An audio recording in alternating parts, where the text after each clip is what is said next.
Thank you, Associate Provost Pitts. I am pleased to have this opportunity to offer my personal congratulations to you on this very special occasion.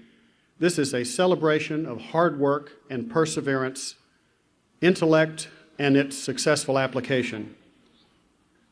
And this is such a wonderful setting for such a celebration in the midst of what was once the entire campus of Ball State Teachers College. This is my first opportunity to attend the spring commencement. But I did witness these ceremonies last year from an interesting vantage point, only a few weeks after I was named the new president of Ball State University. I witnessed them over the internet, as it is being broadcast today, from my home on the banks of the Mississippi River in downtown Memphis, Tennessee. I was dressed a bit more comfortably on that occasion.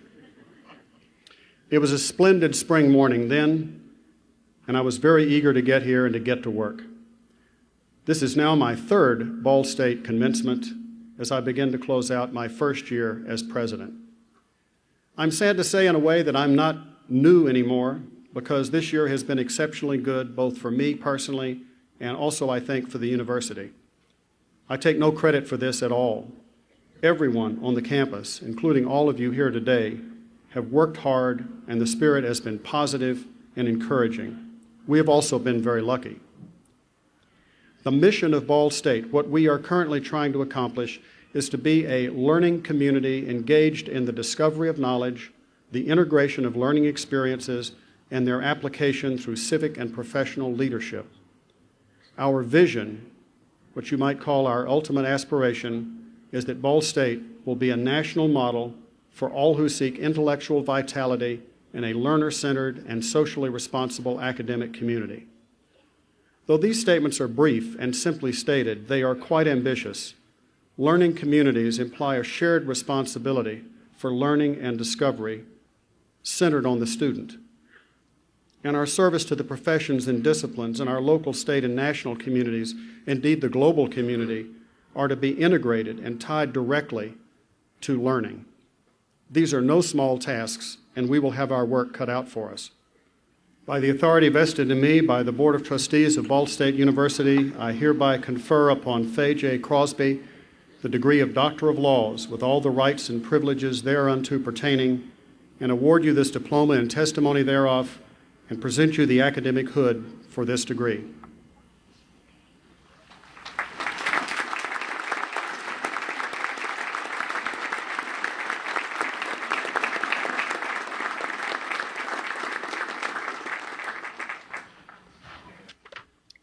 Now, it may be great, but hardly novel advice to tell you to make a contribution, and so I have to acknowledge that there's a problem with that advice.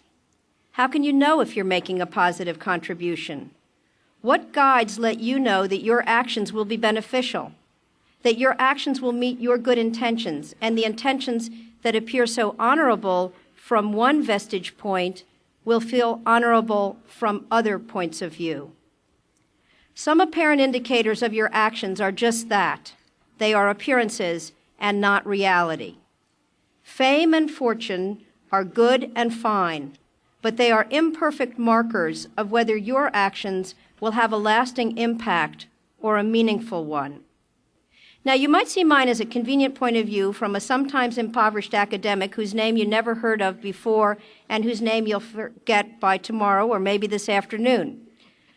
But convenient though it is, the observation is nonetheless true. Fame means little. Einstein's name is famous, but so is Hitler's. And fame evaporates quicker than the dew in the morning. If you don't believe me, see how you do on this quiz. Name the 5 wealthiest people in the world. Name the 5 last winners of the Miss America contest. Name the 5 last winners of the Heisman Trophy. Name 10 Nobel Prize laureates. Name the King of Thailand. And now, in contrast, see how you do on this quiz. Name to yourself 5 teachers who have had a positive influence on your learning. Name 5 friends who helped you through hard times. Name 5 family members who stood by you in a time of need. Name 10 people with whom you'd like to spend time. Name 1 person who has inspired you. By the authority vested in me by the Board of Trustees of Ball State University, I hereby confer upon John E. Worthen the degree of Doctor of Laws with all the rights and privileges thereunto pertaining, and award you this diploma in testimony thereof, and present you the academic hood for this degree. Congratulations, John.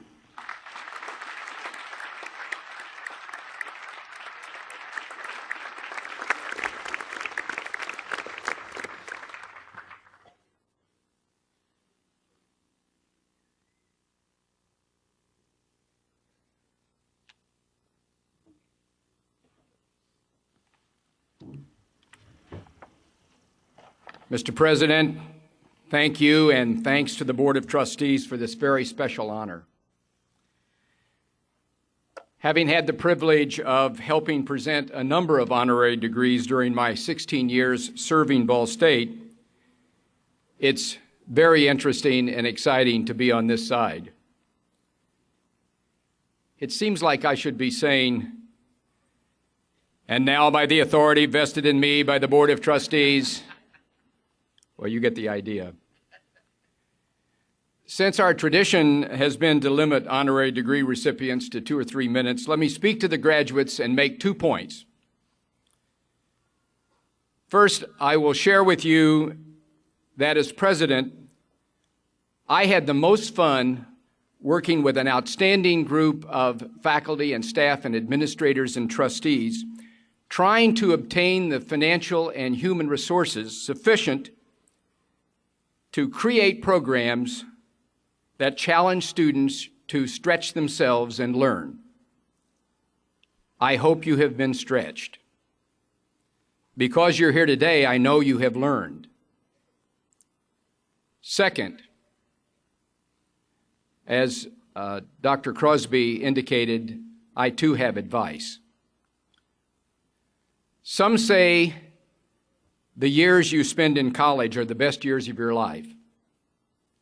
I do hope they were productive and challenging and a lot of fun. But now you must go forth and do something important. Not that what you have been doing at Ball State is unimportant, but you've been acquiring the tools, the knowledge, the skills.